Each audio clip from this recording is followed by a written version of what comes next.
And we are live from the United States of America, to which I am back after 12 days away, which is a no. Oh my goodness, no wonder I was so homesick. And also had the very best night, the last night, when I received, I just show you the ones that I received, these rosary beads from Pope Leo, blessed by him, in this beautiful case. I've already used them twice. I hope they helped the person I was praying for. I also obtained a few others when I got the courage up the second time I talked to him to get a few more, but I'll show those to you later and tell you the story later to keep you on the show. What are you sorry about, Ted? That I'm doing that? No, I said smart. No, Ted apologized for something. I don't know what it was. Smart of the T's. I said that's smart. Oh, good. Smart. Oh, that's smart. Okay. My T's is smart. Okay. Now, Iran and the United States appear to be on the brink of another major set of attacks. They're really not equivalent in the sense that Iran throws a lot up in the air. As it did last week, it does do some damage. We lost 4 extraordinarily brave Americans, and we've got 1,000 or so injured. The friends of ours, this time it's Kuwait who's taking most of the brunt of it. It used to be the Emirates, are losing some people and are also being financially affected, as we are, and the world. But if we look at it as a purely military situation, I don't know how many times we've bombed Iran, both the coast along the Strait of Hormuz or the interior of Iran, its energy facilities, its military bases, its airports, its airplanes, its boats. We haven't been counted. We haven't been challenged. It's like, come on in and destroy us. We're wide open for the Israelis and for you. And we'll hit back, and we'll create terrorism when we hit back. We won't be able to do anything like the Israelis do, kill 10 of you for 1 of us. But every once in a while, we'll get lucky and kill 1 of you. They've succeeded so far with it. 18 now? 17 or 18 maybe. Yeah, I think it's 18. But might still be 17. I don't know. Check. Which is too many, but not a lot in a war of this kind, not compared to their losses. 18. So 600 wounded. I thought it was 1,000, but 600 wounded. There were a lot wounded when it went right back into action, maybe just grazed or whatever. So the next step is coming. And I believe that the next step is the last step, which is why I think it's going to be way beyond in an order of magnitude that we haven't seen before, so that we bring them to their knees and achieve all 3 purposes at once. No nuclear, no helping terrorist proxies, no aiming toward the destruction of the Israeli people in America. Keep your hands off us. Only way you can achieve that without a military victory on the field, major, is by their agreeing. How many of you put up your hands would rest assured that they're going to keep those agreements to the point that you put the lives of your family at stake?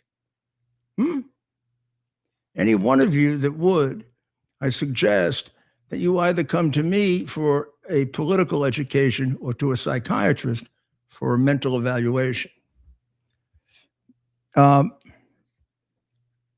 Admiral Brad Cooper, the head of the U.S. Central Command, has made it clear in the buildup to this, and it was on Air Force One last week that he went into a very deep description of the president as to how he believed that the Air Force could keep its part of the bargain and destroy everything conceivably that needed to be destroyed to put them on their knees so that they couldn't function as a nation. If that happens, the government will be overthrown. There's a point that we don't know that cracks the government. Another thing other than taking out all their facilities is destroying as much of the IRGC armaments and people as possible. There will come a point where there are a low enough level so that the revolutionaries and dissidents, of which there are a substantial number, some of whom are armed. We've seen arrests of dissidents with arms. There will come a time when the IRGC and its related forces, of which there are very few related to them, will be able to be overcome. And I don't think, well, I know that our intelligence is not 100%, or can be 100% accurate on that. But it's going to come about if you just keep it up. Every delay puts it off a day and ends up with more people dead. We are having the reason that Iran deals in the asymmetric strategy of hitting Bahrain, Emirates, Kuwait, Oman, now even Egypt, and not us or Israel. They don't want to get hit back. Now, they're getting hit back by us anyway. So, in a way, they are trying to hit us. I should take that off the table. The reason they're not hitting Israel is they don't want to get hit back by Israel. Israel is under sort of an injunction by Trump: stay out of it, stay out of it, stay out of it. I think they're not happy with that, but I think there is a silver lining to it, which is they're not being attacked, and Iran is going out of its way not to attack them. It's going out of its way not to attack them because that would give Israel just the one bomb in Israel, and the whole damn Air Force comes in, and America might as well just join. I think that was the discussion between Bibi and the president, so that they don't jump the gun, and so that they are completely aware, moment for moment, of what the president's strategy is, which we will be aware of about 2 weeks from now in full, as we have with the others. But there is reports that Kuwait is angry at us, but for two different, not opposed reasons, but sort of interconnected. One, that we didn't take them out fast enough. And two, that they're getting hit the way they're getting hit. They didn't expect this with the price of American military bases. Seems a little unrealistic, Mr. Kuwait. And Mr. Kuwait, all of you Kuwaitis, is that what we call you? Remember when we saved you from Saddam Hussein? You think maybe you owe us a little? Does anybody ever owe America, ever? Or are we the suckers of the world? The French tell us you can't use our bases. Oh, no. We use them for French cooking. No. You can't use our bases. No. The English originally said, you can't use our bases. We have too many Muslims. Well, sorry, England, and thank you. We're using their bases. That B-1 came from your bases. And the people who got hit with it a couple of days ago still are reeling from it. Now, you see those take off in the next couple of nights, then you know what we're doing. We're doing a multifaceted attack to do in a week or two everything that has to be. One, to take out every known nuclear facility imaginable. Number two, to destroy as best we can every member of the IRGC in Iran or Iraq or any place else we find. Number three, to remove every method they have of producing, reproducing, arming themselves in any way from the least sophisticated to the most sophisticated. And number four, rendering them without electricity and power so that the government crumbles in the hands of brave human beings that have been ready to take control of them for 47 years. That is what I believe, are doing. I do not have a briefing. Maybe some people do, because unfortunately there has been this leaking that goes on. If I did have a briefing, I wouldn't tell you. And I don't even tell you my most intricate analysis, because I'd rather not have them know it. But I can assure you that our plan involves 2 or 3 major surprises that the sick media will ignore, and because they're still saying Iran is winning the war. I do not understand how you're winning a war where you can't stop a single airplane from coming over your country and bombing you. How are you winning that war? How are you winning that war when you are bankrupt and your people are starving? How are you winning that war where the loss of human life has got to be 10, 15 times the American-Israeli loss? More than that. How are you winning that war when you're just about to scrape a few pennies by sneaking around up north or selling a little oil here or there? And sometimes, like the other day, we grabbed that. Well, in the Ukraine, Russia is doing a last gasp effort to try to turn not so much to turn them, let's say, turn the momentum like you do in a football game. They're not going to win this war. They just don't want to lose it. So last night, they struck several of Ukrainian cities. They killed 8 people. They injured more than 50, including very young children. They hit a family home near the central Ukrainian city of Kyiv.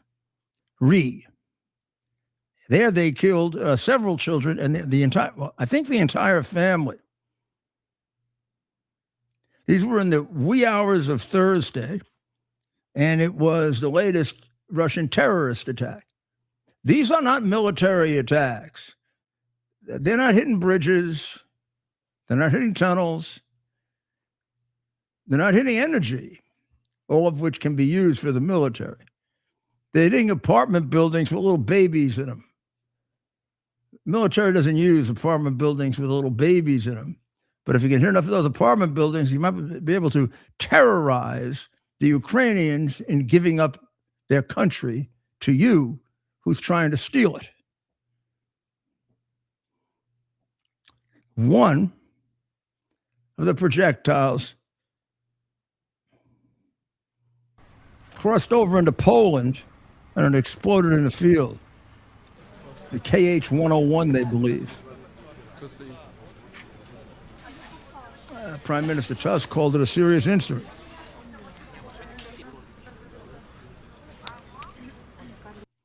It really calls for the necessity to get those Patriot missile interceptors there as soon as possible, or the additional ones that they're going to need. Now, they're going to make them with us, but that is going to take a little while. Maybe we've got to take a little risk here and advance a few against future. But if you can stop Russia from what they're doing right now, the way Israel has been able to stop their opponents, not minimize it, He'll have no place else to go. He's not gaining territory. He's getting hit in his homeland. It is now a very difficult thing to get gasoline in a lot of Russia. It's a very difficult thing to heat your houses, but you don't need it right now. Ukraine is getting itself situated for the winter months better than it ever has before.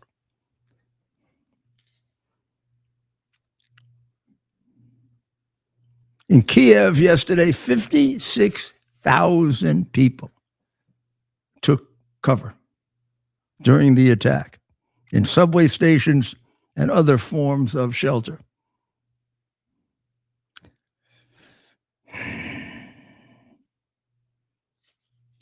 This was a major attack on Ukraine. It had the impact of killing 4 people. So, I don't know, maybe we minimize those. But how would you like running into an air raid shelter 3 times a day and trying to grab your children and bring them along with you because Putin thinks that your country should belong to him? And would you really want to be in a country run by Putin? I mean, even the people that were Ukrainian that originally were pro-Russian, they don't want any part of Putin after what they've seen. The Trump administration is considering a $100,000 fee for any international student who graduated from here and wants to work in the United States. What do you think of that, Ted? I think it's good. It shows they're for real. And I mean, of course, it's not going to substitute for a very significant background check. I think we need the foreign workers, right. But I also think we have to watch out for the Chinese who steal everything. There isn't a single thing they don't steal. Right. Common sense. We mentioned in the earlier show the tremendous invasion into Spain. Did Biden go take a vacation to Spain and advise the Spanish president? That's right. From North Africa. How many thousands got in? Well, 10 people died last night during the riot that occurred when they came in. I'm trying to get a number. 60,000. That's a lot of people to die. No, not dead. Sorry. Oh, 60,000 came in. 60,000 came in. It's a much smaller country.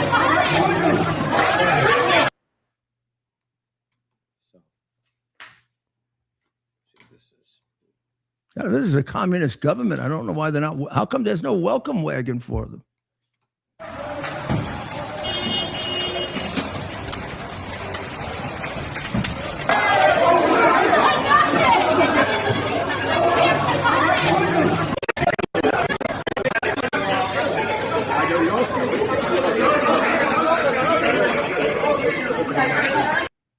The president warned about that now for 3 years. You're finally getting to see it. That's not so unusual in Europe. That's not new. This has been going on in Germany and some of the countries in that portion of Europe. It's been going on in France. You know, it's understandable better in France and Spain with a border like that. Not as understandable with England, is it? They're just letting anybody come in, and they come in by airplane by and large. Or maybe the train from Paris. Right. The president has the president actually pulled Todd Blanche's nomination, or is he threatening to do it? Not to pull it. He's putting it off for a little bit. He says wait out Cornyn and these other guys to be out of office. Wait. Then he's got to pull his nomination because he's got to be voted on before the end of the year, or he can never hold the position again. Okay. If he wants to appoint Todd Blanche as Attorney General, he has until about December to have it get done. Because if you remain acting Attorney General, it might be 6 or 9 months. I don't remember what it is. And you don't get appointed, you can't be appointed Attorney General. Okay. So if he pulled him, even 2 days short, put somebody else in as the acting, and then nominated him, he could do that for the next Congress. Okay. Gambling on. So he's gonna have to decide, can he get Cornyn and Tillis to stop being crybabies and soullesses? Right. Well, I don't know. Well, let's play. Do you want to place President Trump on the situation with Todd Blanche? People that were very successful that wanted to go to a rally or an event and ended up spending the rest of their lives in horror. No, so I mean, you can say what you want about the fund, and they've agreed to not have a fund. But there are a lot of people that are very upset about it. A lot of Republican people, a lot of Democrat people are very upset about it. A lot of people were covered. I wasn't covered by that fund. I don't want to be covered by the fund. I probably was abused more than anybody in the history of our country. But I wasn't looking for that. But there were a lot of people. And I'll tell you something, Todd Blanche is a very, very good man. And he shouldn't be in the middle of this. He should get approved, because you will never get anybody like him. You're never going to get anybody. And to make him a pawn in this whole thing, this is being done by a senator. And I don't really blame him, to be honest with you. I endorsed his opponent. And as soon as I endorsed his opponent went through the roof, and he won the primary election in Texas for Senate. And the man that lost, the man that I didn't endorse, has become very angry, and that's okay. I mean, I understand that. I probably would do the same thing. You want to know the truth? I think I do the same thing. Mr. President, on that, though, do you agree, just to be clear, do you agree with the acting attorney general that the anti-weaponization fund is dead? And why not just put that in writing? It is dead, but, you know, I wish it weren't, to be honest with you. I think people were horribly treated, horribly abused. This has nothing to do with Todd. This was me. Horribly abused, and I'd like to see them compensated for the pain. They lost their families. They committed suicide. Many people committed suicide. They went down for an innocent journey. And I'm not only talking there, I'm talking about not even having to do with that. The way they were treated. The Biden administration and the Obama administration weaponized government and destroyed. Well, he's absolutely right, and I mean, I could testify to that based on the way they treated me and people very close to me. Right. It was horrendous. It was illegal. It would normally result in massive multiples of damages by the government, and also as a result of holding them accountable, maybe it would never happen again to another group of people. So why two Republican senators out of pique because they couldn't make Trump feel that they're good, loyal Republican senators, or he had better ones. What about us? We're fellow Republicans. I helped to campaign for Cornyn. Never had anything against Cornyn. Never had anything against Tillis until he started acting the way he's acting. And I don't know. I really don't know the inside of what the strategy is with Todd. But the reality is, if he does want him as Attorney General, he's got to get him out of there quickly, because there will come a point at which he served too long, then he can't be appointed under this president or under this administration. He can be appointed maybe under another president, another Republican president. It isn't as if he's barred forever. He's kind of like getting a red card, right? The Wall Street Journal has like a really ridiculous column called "The Tepid Trump Economy." How the hell can you have a tepid economy when the stock market is virtually hitting records every day, which therefore makes half of America richer, and really more like 3/4 when you really look at it? How can your economy be tepid when you've got more jobs than ever? When you've got more jobs than people who can fill them, and you've got the best economy in the world. It is true, economic growth slowed. It was supposed to be 2-1 and it ended up at a 1.8 for the quarter. Now that isn't exactly we should all be biting our nails and like we're in some kind of anything other than a normal period. Also, we've made some major shifts. And we've put tremendous concentration on being the world's leading producer of AI chips, and we're fighting a war with China every day to stay ahead of them. The job gains have been steady in the second quarter. The unemployment rate has remained low. The interest rate was held at 3.5 to 3.75 on a 9-3 vote. If this were any other president or any other time, this would be considered very, very solid economic performances, particularly in light of the fact that this war has been going on for 4 months during all of it. But it's Trump, and you're allowed to say anything you want about Trump and not tell the American people the truth. Well, it looks like Iran has spread the war to Egypt. I mean, they have a real pair of you-know-what, don't they? Now, Egypt has an army. Egypt has an air force. Are they going to be another one of these Chamberlain Arab countries? Oh, because you're mad at Israel and America, it's okay to hit us and kill a few of us. Well, the Emirates didn't act that way. And up until recently, Saudi Arabia did. Now they hit back. Even little Bahrain hit back.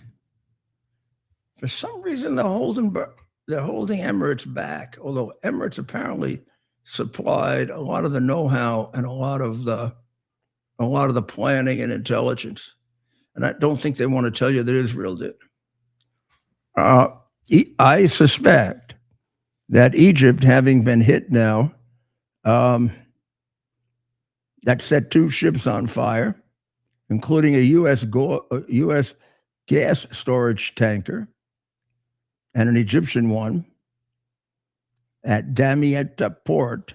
No casualties reported. Israel authorities immediately have no doubt it's Iran. That's what they said. And what they're trying to do is to show that even these corridors are not safe.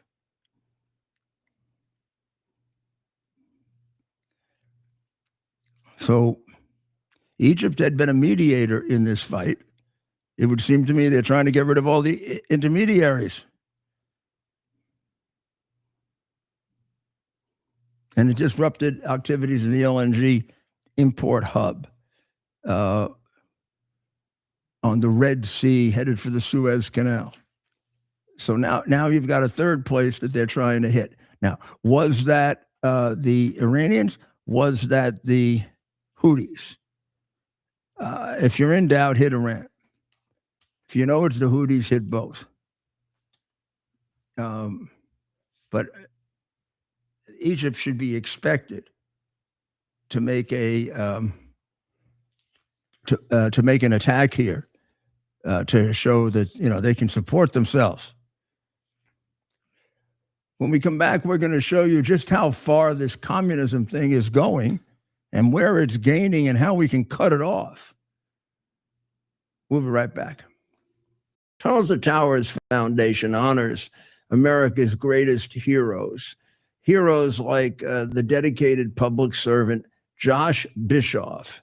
Josh began his firefighting career as a volunteer and quickly rose through the ranks to become CAL FIRE's assistant chief of tactical air operations. Josh was driven by a deep sense of purpose and a passion for serving others. His leadership earned him great respect across the entire state of California and beyond that, until tragedy struck. And 2 helicopters collided while fighting a California wildfire. Josh was killed in the crash. He left behind his wonderful wife, Cheryl, and their 2 children, Derek and Juliana. The Tunnel to Towers Foundation paid the Bischoff family's mortgage immediately, lifting a financial burden and enabling Josh's family to focus on healing after unimaginable loss. Josh's family is committed to honoring his memory by living with the same drive, the same joy, the same patriotism, and the same purpose that he did. Honor and help heroes like Josh and their families who've sacrificed everything. Donate $11 a month. Are you ready for some action? I'm ready for action. Get the Elite TV plan only through the portal. 218 channels, and it's only $69.95 a month, Wow. including your free portal. That's cheaper than everyone else. Your favorite sports, movies, news, Wow. even daytime dramas. We're talking about ESPN, OAN, Newsmax, Wow. channels you can't get anymore in certain areas. Compared to the competition, this is a way better deal. Endless selection. Not to mention all the free music channels. There's over 700 premium and classic movies all ready to go. Wow. Plus, they got catch-up TV that allows you to go back and watch what you've missed or want to watch again. Cut your cable in half and get twice as much for free. Way more channels for half the cost. After the first year, the subscription then drops to $57.95 monthly, Wow. where you change or upgrade anytime. Go to QUXNow.com and get yours today. Use promo code RUDY. Act fast. These deals are selling out. Here we are, pretty much at the beginning of the process here at this pristine, I call it a laboratory. It's not like a factory, it's like a hospital. This is the beginning of the process for roasting. Deep grain, very good quality. Most people don't use this quality. We deal with small farmers because we like to know who we're dealing with. They give us the highest quality, all organic, non-GMO. You should know all Arabica beans, no Robusto, all Arabica. They're going to go into the roaster, and it'll get roasted for about 20 minutes or so.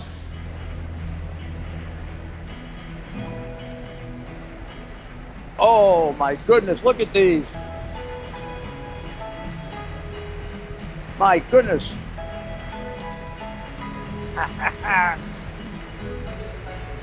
You're going to want to specially order these.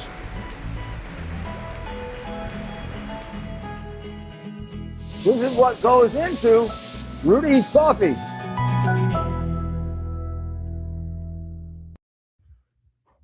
Welcome back to America's Mayor Live.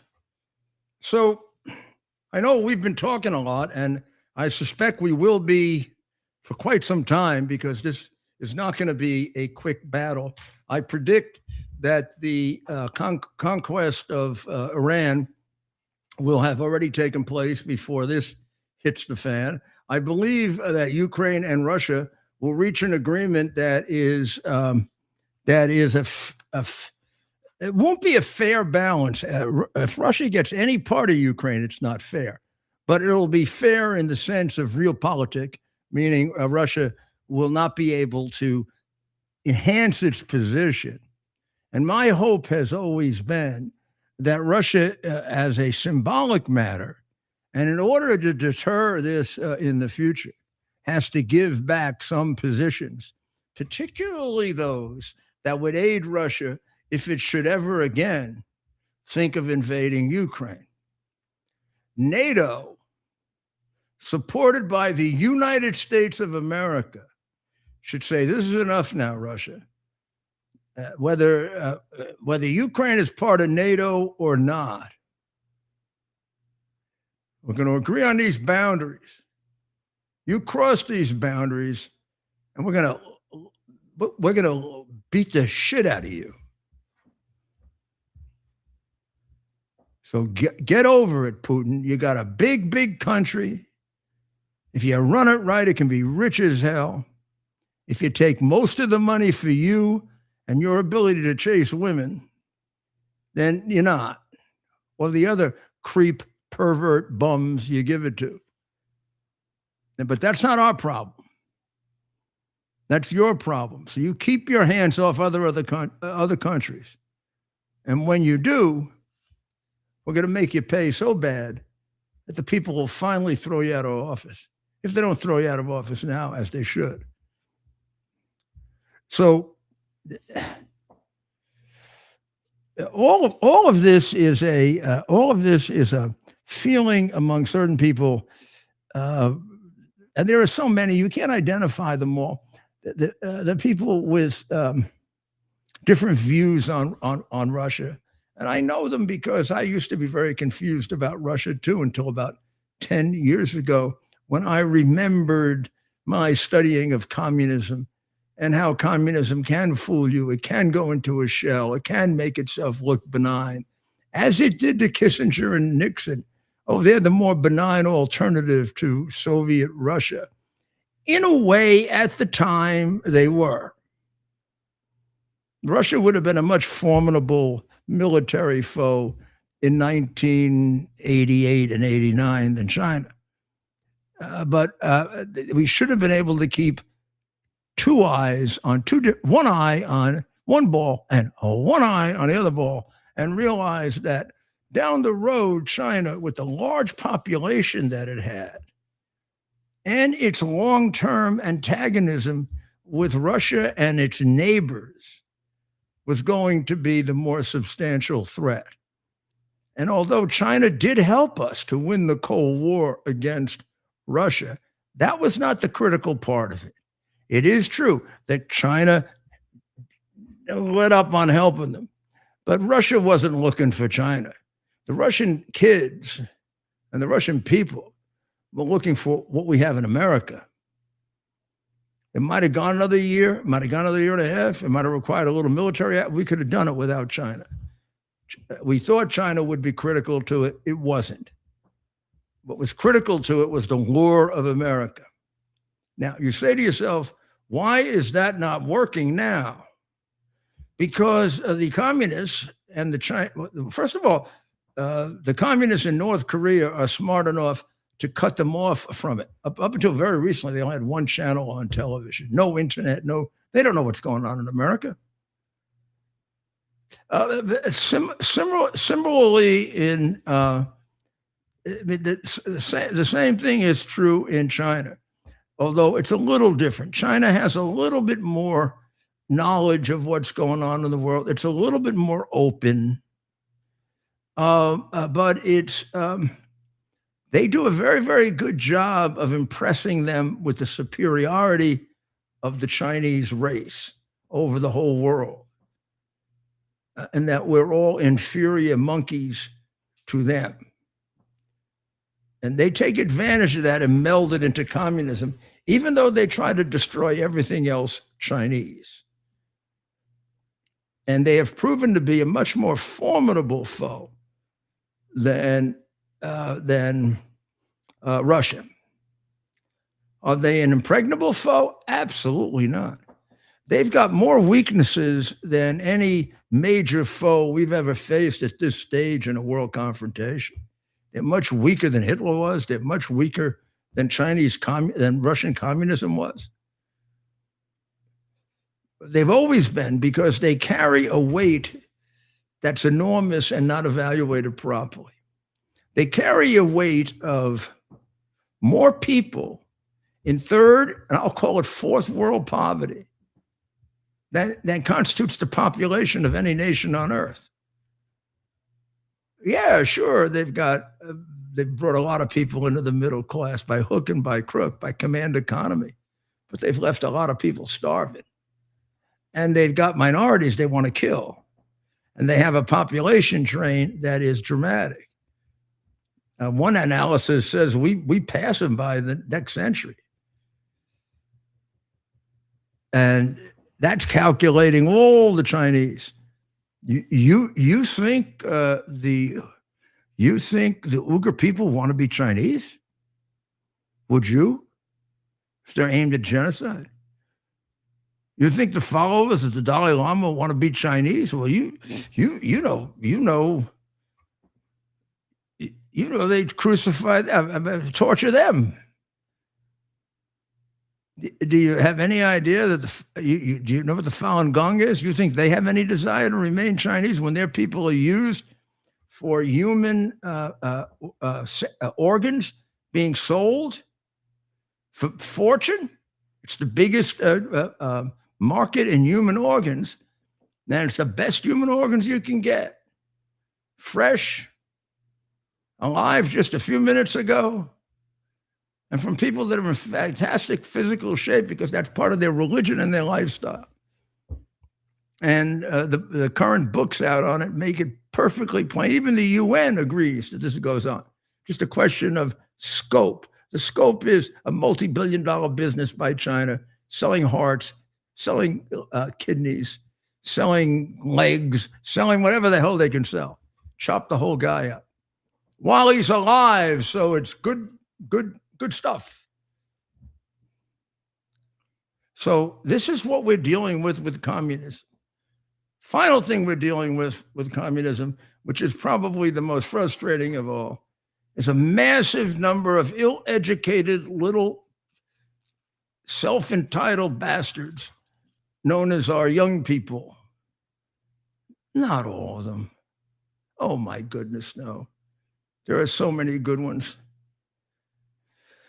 But more than is comfortable, who will tell you how wonderful communism is, who will tell you how wonderful socialism is, because they've gone through a education system that was deliberately deteriorated by the communists. So they would become communist stooges and what we used to call, well, first of all, communists, admirers of communism, socialists who are really communists, but they get themselves off the hook by saying they're socialists. And then what we used to call with this general category that got a very bad name because of Joe McCarthy, fellow travelers. Like the New York Times should be known as Communist Fellow Travelers Daily. That's what they are. They ceased being an American newspaper a long time before we even realized it. They sold out their own Jewish people a long time ago. Well, of course, now some of that family sold out being Jewish coming here by changing their name and becoming universalists. Excuse me, universalists. You're not a religion, okay? Read the dictionary. You're not a religion. Read theology. You're not a religion. Whatever the hell, you're a refuge of people who want to appear as if they have a religion, who don't believe in God and believe in every idiotic left-wing stupid thing that comes along, inspired by the spiral of Marxism to destroy the morality of Western civilization. The thing Karl Marx couldn't stand was the high degree of morality of Western civilization. It's a great tribute to our civilization that he regarded us as the most moral civilization ever developed by man. Probably its genesis in two of the greatest religions in the history of the world, Judaism and Christianity, is the reason, with all the failings of Judaism and Christianity, it never succumbed to its failings to make that its goal. And with all the failings of the Jewish people in the Old Testament, they always came back to God. With all the failings of the Christians in the history of the New Testament, they always knew they could come back to a loving God and seek forgiveness if they would lead a virtuous life. And it saved so many of them and saved the world. And and then the non-religious aspect of Western civilization was developed by the Greeks. It could almost have been in a religion. And it was a moral program that was as strong as the Judaic or the Christian, just didn't have the authority because I do not believe you can have a really authoritative moral program without God. But we can discuss that some other time.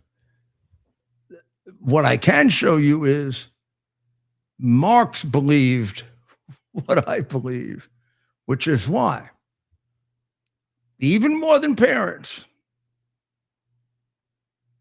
the main aim of the communists is God. Get God out, and we got a shot. And boy, did they get God out of America. And we're putting them back every place we can. So the DSA, the Democrat Socialists of America, whose major star is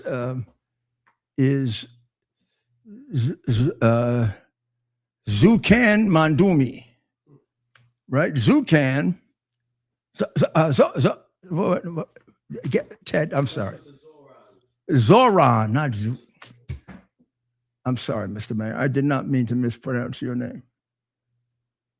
I honestly, though, having done that job, I can't figure out how in such a short period of time I saved so many lives in that job and you kill so many people.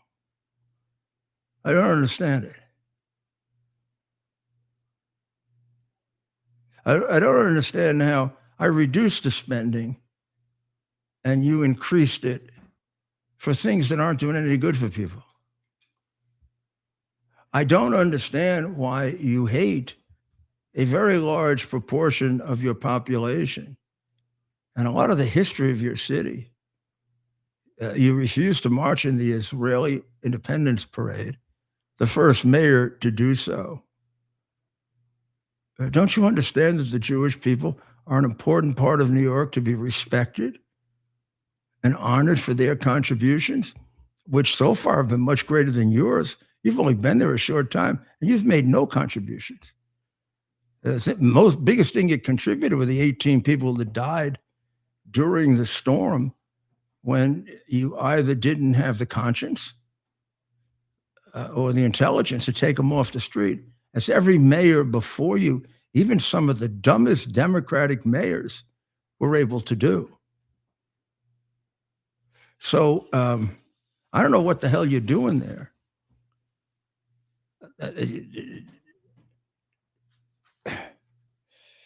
But DSA, which is his organization, have come up with an organization that's part of theirs and the Chinese, called the Friends of Socialist China. What isn't socialist China? But maybe this could help you get over this social. If you see socialist, will you just substitute communist and stop it? The Friends of Socialist China are a London-based group, and they support the People's Republic of China and promote understanding of Chinese socialism.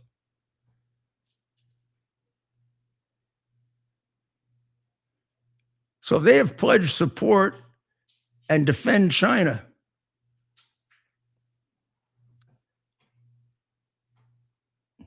They're 11 of their international committee members are now joining up with China.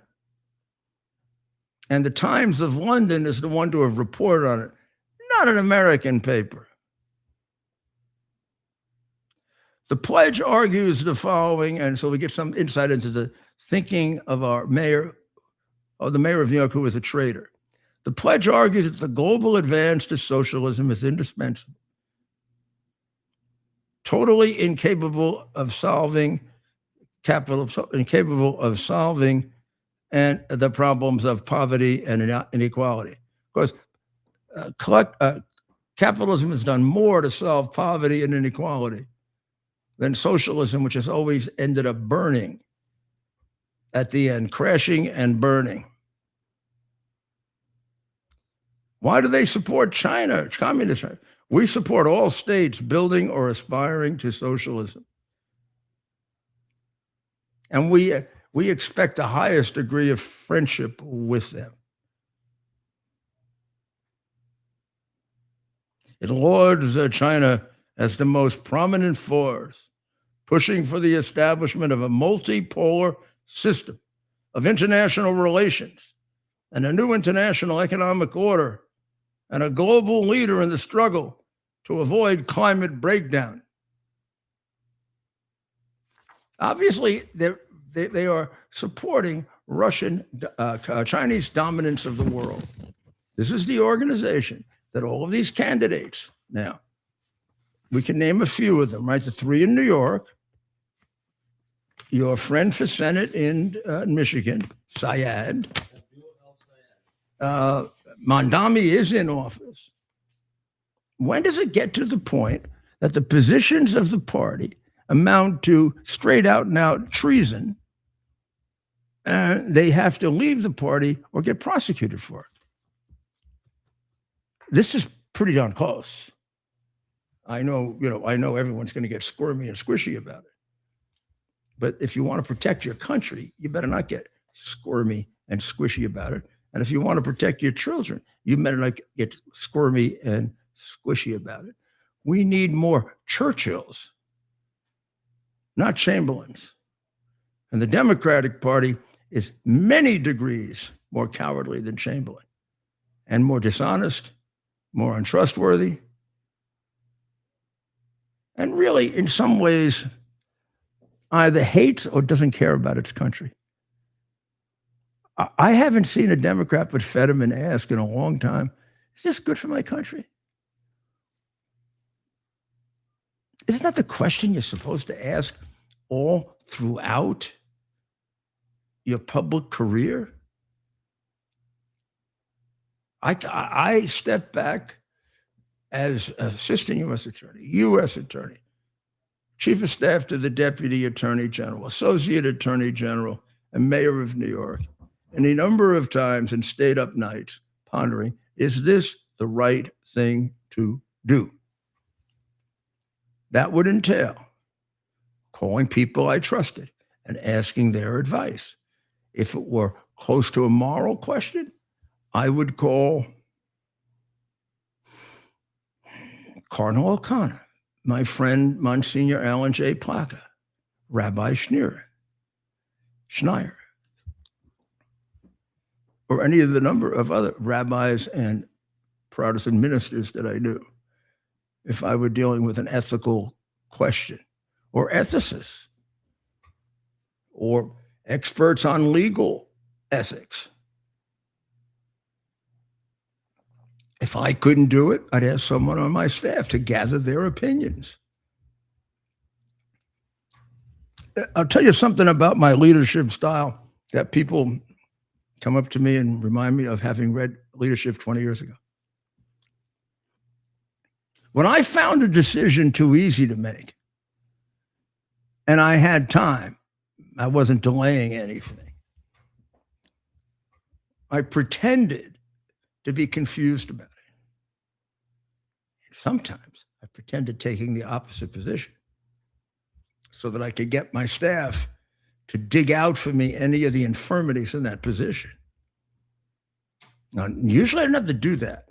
I was blessed, as any reformer is in a city like a New York or a Boston or a Chicago or a Los Angeles.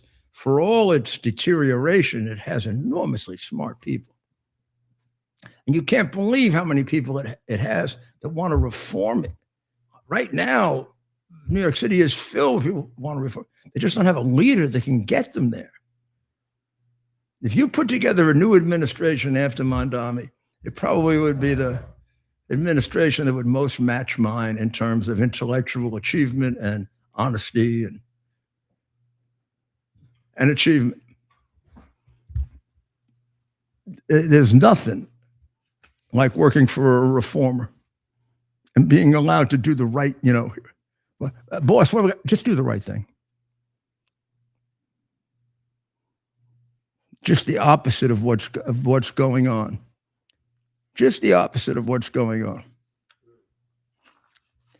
So, Ted, let's go back to my trip that I can't get out of my mind. Last night I returned. That was my first night in a bed in America. I have to tell you, there are always two reactions when you come back. First of all, the Border Patrol people were so happy to see me, Ted. I felt so good. They really like me. And I thought the Pope liked me. I sound like a child. But Dr. Maria and Brett said too that the Pope liked me. And usually when they tell me things, you know how I am about compliments. I always say, no. I always ward them off because my mother said they can get to your head. So you got to keep control of them. I really thought when he first came up to me, he went out of his way to come over. He saw me, he recognized me, and he seemed to be happy to see me. Maybe he was happy to see a guy from America who's all involved in America. And then when I showed up a second time, I thought maybe he was going to say, haven't we had our meeting already? And instead of that, he said, oh, you're here for this too. Great. Yeah, I can see that. So now I'm working on something. You should know this. I know this is a terrible imposition. I would just like to have a half-hour conversation with him. Yeah. He's going to come here. You know he's going to make some I want to go to Italy and see him. Yeah, I do too. I got to go. I'm not missing the next one. And I'm gonna write a letter, and I'm gonna premise it on something that made it hard for him to turn me down. I'm gonna say it could help in the saving of my eternal soul, and maybe I'll tell him the story of John O'Connor. And I did tell him I was very friendly with John O'Connor. I said he was a really cool guy. I told him about John O'Connor. I told him about Pope John Paul? Pope John II coming to New York and announcing it was the capital of the world. Am I getting the little picture cards and sending them out to all the mayors, tell them to shut up and leave me alone? I don't know. You might have to go back to see the picture of Pope John Paul when he came to New York in the middle of the playoffs. Question was, would I stay with him or go to the playoffs? I stayed with him. That was a tough. I mean, see what a kind smile he has on his face. He may disagree with me on politics, but I just had such a good feeling about him, Ted. Yeah.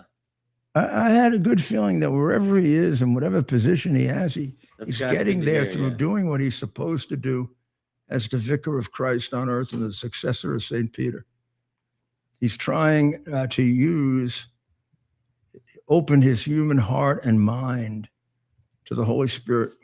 Right. Let's see if trying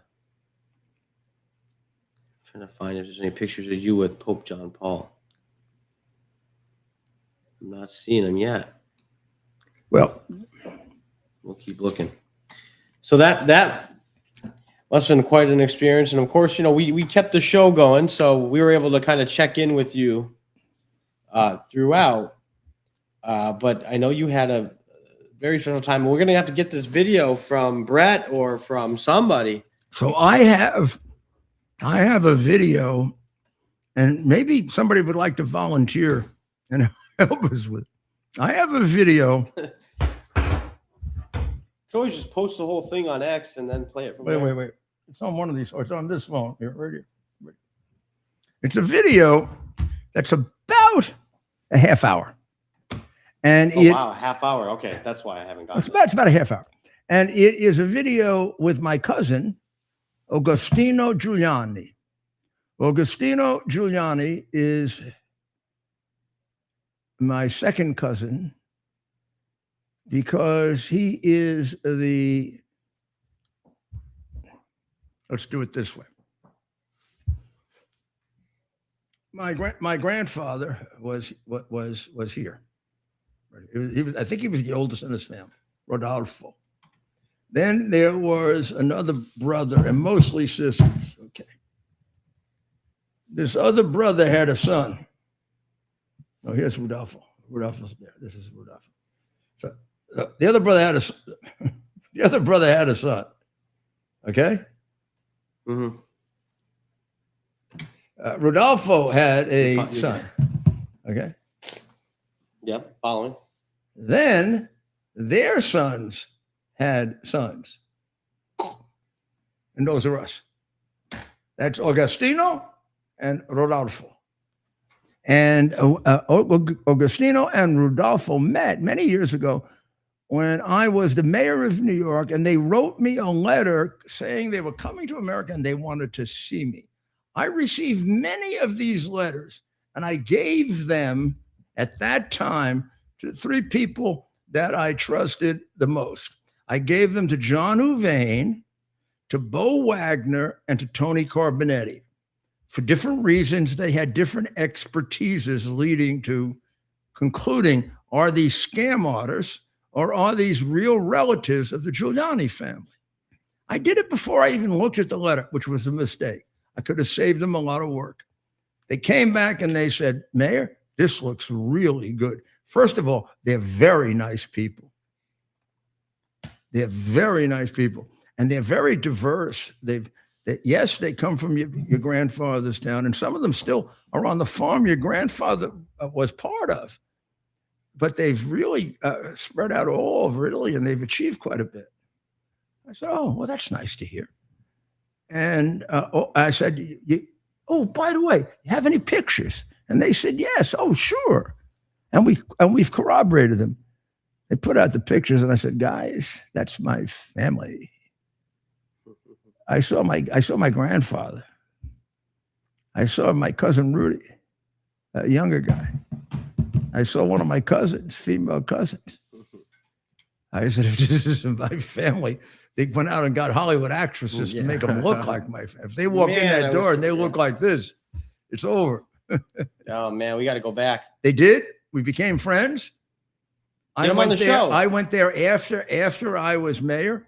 I went there to open the La Scala. They came to see me and join me when I did. And then I got their address for all my family relatives, and they all went to visit them except me. My uncle Rudy went there 3 times, became real pals with Augustino. Augustino was so sad that Uncle Rudy had died. My cousin Evangeline and George have been there twice.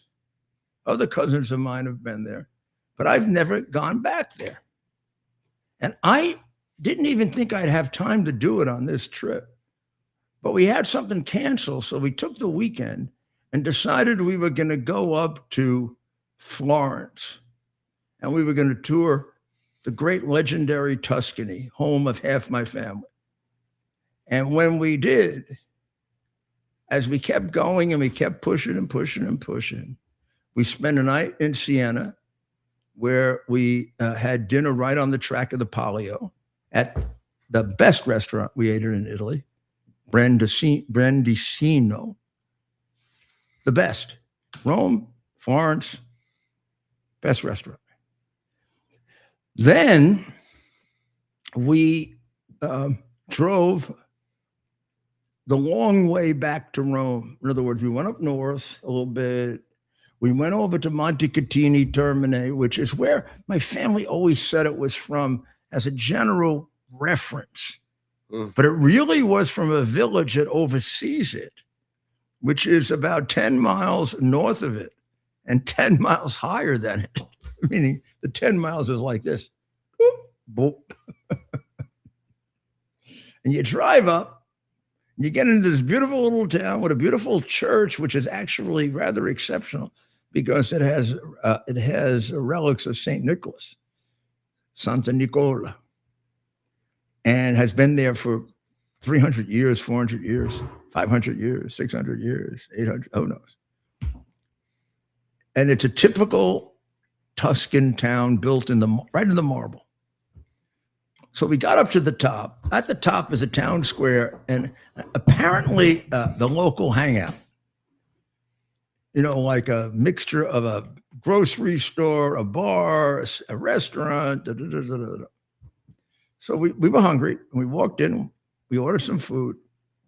Man came out, he was very friendly. Dr. Maria speaks perfect Italian, or pretty close to perfect. Our driver spoke perfect Italian. And I'm working on this little thing I have here. I'm practicing Italian every night, so I was able to get by. And I asked him, are there any Giulianis here? He said, I thought I recognized you. You're Sindaco. Sindaco means mayor. You're the mayor. You're the great mayor.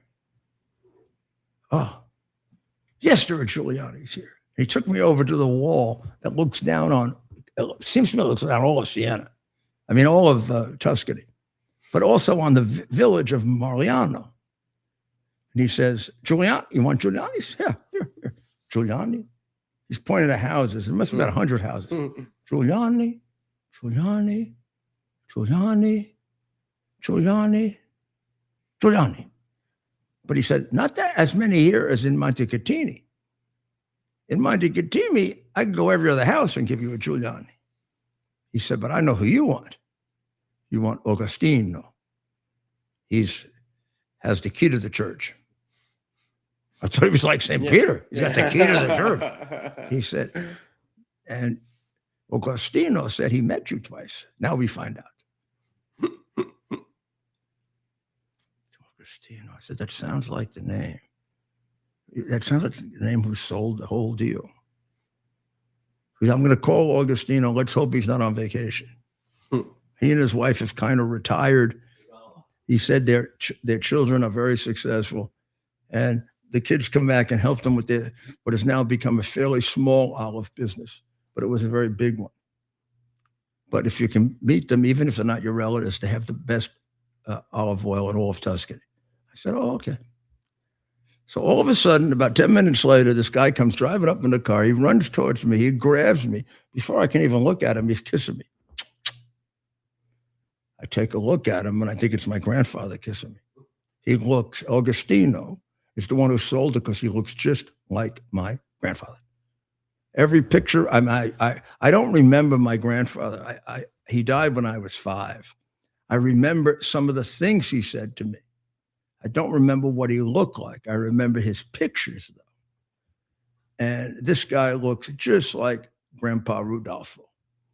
And then the rest of his family looked like my cousins, and he's been checked out 100 times by all my different family members who have been there. They're all visited his house. Now I can see why. And now I finally got to see the house my grandfather was born in that he would tell stories about. And the farm, which is more of a fruit farm than a farm. It's, first of all, it's filled with olive trees. I'd say that makes up 70% of the farm. But then it has oranges, peaches, some corn. But the main commercial produce of it is olives and olive oil. They sell olives and olive oil. And they no longer run the business. Their children do. They're retired and they travel. There are several houses. The main house has 18 rooms and 8 bedrooms. Like it's big, really big. And they invited me to stay as long as I wanted. Anytime I want. And they want to do a reunion with my entire family. You have no idea how excited my family is, including my son, Andrew, who, of course, wants to know his roots. And they're beautiful roots. What a beautiful, beautiful part of the world in which, what nice people. There wasn't a person there that didn't come and help us. And even before they knew exactly who I was. And then my cousin, Augustino, when the priest isn't there, is in possession because he takes care of the church. He's the principal singer on Sunday. Unfortunately, I did not inherit that in the genes, but he's chants the Gregorian chant, and he studied to be a priest. Now, here's another weird thing. So did my grandfather. He went to the same seminary my grandfather went to. I tried.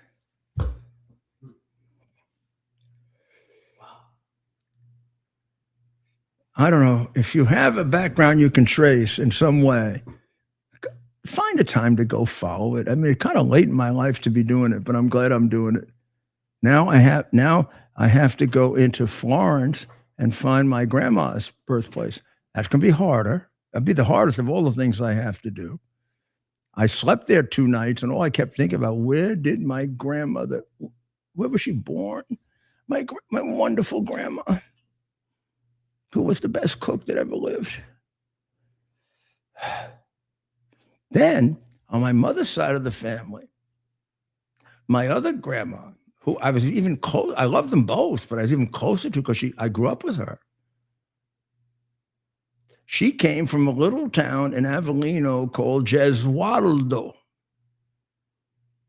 Now, Gesualdo seems to have, for a small town, it seems to have a lot of churches, which may be a little harder finding her baptismal records. Dr. Maria's family, part of it, comes from a town 20 miles north. Can you believe this? Called Grottamonardo. It's bigger by like 20,000 to 8,000, but it has only 3 churches. She could find her grandparents like that in the baptismal records. Then we go into Naples, and that's where my final grandparent came from, my mother's father, Louis Davanzo. In the town in the village, province, north of Naples, there is a town, I can't remember the name of it. In 1880 something or other, somebody, Davanzo, became the bishop. And then the archbishop. That's my second uncle, whatever. My grandfather went to visit with him, stay with him when he was a child in the seminary. When he was a child in high school, he did not go into seminary. And he somehow didn't get along with the archbishop. Someday I'll tell you the true story. And because of it, and because he was making trouble, they told him he had to go to America. And he was studying to be a lawyer. That's why he was staying with with a granduncle. And he left Italy in a huff, came to America, built a barber business, died very young in 1925, but not before producing 7 children, and left the church when he left his uncle, returned to the church when he was dying, and took the last sacraments and made a general confession, which made his family feel much, much better. And I hope he did it for real. I suspect that he did, because he grew up very religious. Then he grew up very antagonistic because of the archbishop, which I will tell you about when I confirm it. Okay? So that's a little bit of my family story. And we are going to go back and we're going to really do a job on this, for me, for Dr. Maria, for some other Italians, because you can do it in Italy because of the churches. You know, the government may have lost records and all, but even with the war and the earthquakes, and the churches do a great job of maintaining these records. And of course, the church is a mainstay in Italy, unlike any other. So we'll be back next week. This weekend, keep posted. We will, because I don't know the day, I don't know the hour, but I know he's going to get Iran over with soon. And the meeting with Netanyahu puts it now at any time that they feel is strategically the best. And it's almost as if Iran, with its actions, just wants them to get started and get it over with. Strangest dynamic, which we'll be talking to at length. And there are many things we want to bring to you from our trip to Italy, both political, which are very, very instructive, and of course, historical with regard to this great civilization, Western civilization, that we must preserve, protect, and defend. And we will be doing that, and we'll get a chance to put it together with our somewhat limited technical, but still pretty good technical expertise. Right, Ted? Yeah, we're pretty good at this point. But we'll get it to come out real honest and straight, which is what we're known for. Thank you very much for watching. Go over to Lindell TV and watch the great Dr. Maria. And pray for Israel. Pray for Ukraine. Please. Pray for Iran. Please. Pray for all the people in the fires in Europe. Oh, please. Pray for us in America. And mostly continue to grant your grace to our exceptional president, who is making one difficult decision after another, and all of them with your guidance. We can see it. But continue it. We need your support and your help. And for that, we're humbled, and we will try to help everyone. See you next week, unless something happens. God bless America.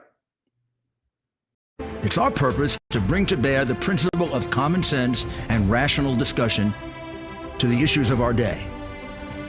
America was created at a time of great turmoil, tremendous disagreements, anger, hatred. There was a book written in 1776 that guided much of the discipline of thinking that brought to us the discovery of our freedoms, of our God-given freedoms. It was Thomas Paine's Common Sense, written in 1776, one of the first American bestsellers, in which Thomas Paine explained, by rational principles, the reason why these small colonies felt the necessity to separate from the Kingdom of Great Britain and the King of England. He explained their inherent desire for liberty, for freedom, freedom of religion, freedom of speech, the ability to select the people who govern them. And he explained it in ways that were understandable to all the people, not just the elite. Because the desire for freedom is universal. The desire for freedom adheres in the human mind, and it is part of the human soul. This is exactly the time we should consult our history. Look at what we've done in the past and see if we can't use it to help us now. We understand that our founders created the greatest country in the history of the world, the greatest democracy, the freest country, a country that has taken more people out of poverty than any country ever. All of us are so fortunate to be Americans. But a great deal of the reason for America's constant ability to self-improve is because we're able to reason, we're able to talk, we're able to analyze. We are able